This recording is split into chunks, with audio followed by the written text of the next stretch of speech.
If you don't make mistakes, you're not going outside your comfort zone and you're not going to be able to develop. Hi, Adam. Thank you so much for coming. Thank you. Accepting this interview.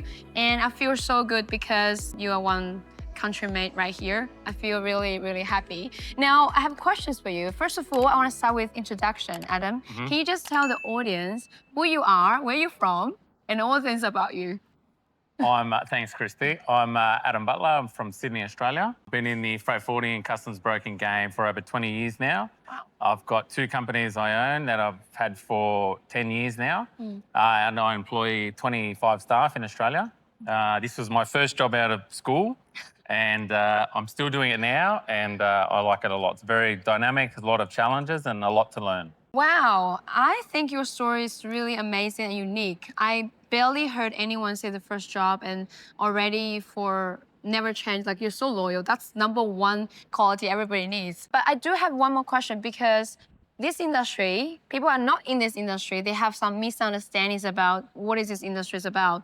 Maybe from your perspective, what is this really industry about? Like to clarify their misunderstandings. Role particularly is being a freight forwarder or customs broker, you're playing a much part of a bigger integral role in world trade. I mean, Christy, as you know, world trade's been going forever, so the world doesn't work without world trade. Yeah. So being a service provider in this industry, it educates you a lot on business on the broader basis because you're dealing with so many different clients in so many different industries. So that's what I find fascinating about it. You get to deal with a lot of cultures, a lot of different countries, and learn how different people do business around the world. Yeah.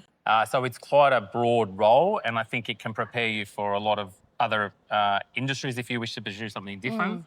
Or give you education if you want to stay in this industry, and you can move into many different areas of the supply chain. That's what I believe. I always say to people, if you can survive in logistics, you can thrive in any other industries because they actually train you to become the best version of yourself. I think so. Yeah. Now, the next question I have for you is related to Logistics Legends Award. So recently we launched something. We believe many people in this industry are not really heard, known, recognized. And we believe that's an amazing recognition for people like you or your team members.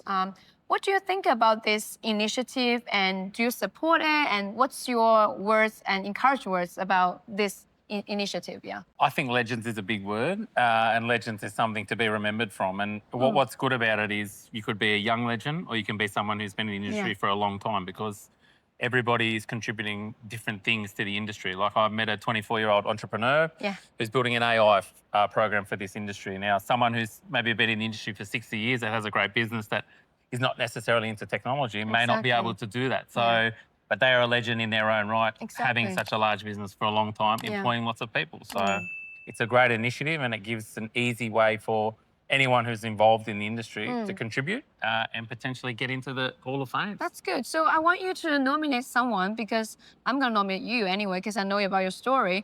But if you have to choose one person right now in your world to nominate for an award, what the award would be and why? I think my young junior partner now who developed our AI program is probably a big part of it. I think just looking at what they've done for the industry, and I will say too, like we deal with a lot of government officials in Australia, and I feel like they're legends of the industry too, because they work together with us to develop the industry and make it better for all of us. Amazing, amazing. Now, because I believe you're a very successful entrepreneur, for those people who are still building up their businesses, and especially the young ones, they just started for a few years, they are struggling, they have pain, everything. Can you just share, first of all, the biggest pain, the challenge that you faced through your journey that you can share with them so that they don't feel they're alone? And secondly, what's your biggest advice for them to improve and to actually achieve what you achieve and to be more successful? I think one of the most important things in this industry, or any profession, is to make mistakes. If you don't make mistakes, you're not going outside your comfort zone and you're not going to be able to develop. Wow. I find with younger people, sometimes they want to hold back a bit, but you know, you've got to be there and ask questions and not be afraid to make mistakes, because it's the only way you can grow better. It took me some time to get where I have been, but you know, with persistence and asking people questions, because people are willing to listen and a lot of people are willing to help. Tell you, and if you don't ask, then you're not going to get anything. So wow, I think that's the best idea and advice I've heard so far. And You are so right, especially the younger generation. They want to be perfect. They want to look good. Yeah. Probably the ego as well. We all want to look good. Of course we but do. Then we realize that in order to be really looking good, we have to go through that journey. It's a progress. Yeah. And I think you've done so well. Thank you so much. And give you 60 seconds to share a piece of advice to your younger version or your kids who grow up in the future that they want to hear from you. What would be the advice you want to give them for life and business? For sure. Yeah. I think particularly when you're coming out of school, you have to look around at what sort of industries are going to open your eyes a lot. And I think the logistics business really opens your eyes in terms of commercial trade and also being a service provider in the logistics space. It indirectly introduces you to a lot of different industries.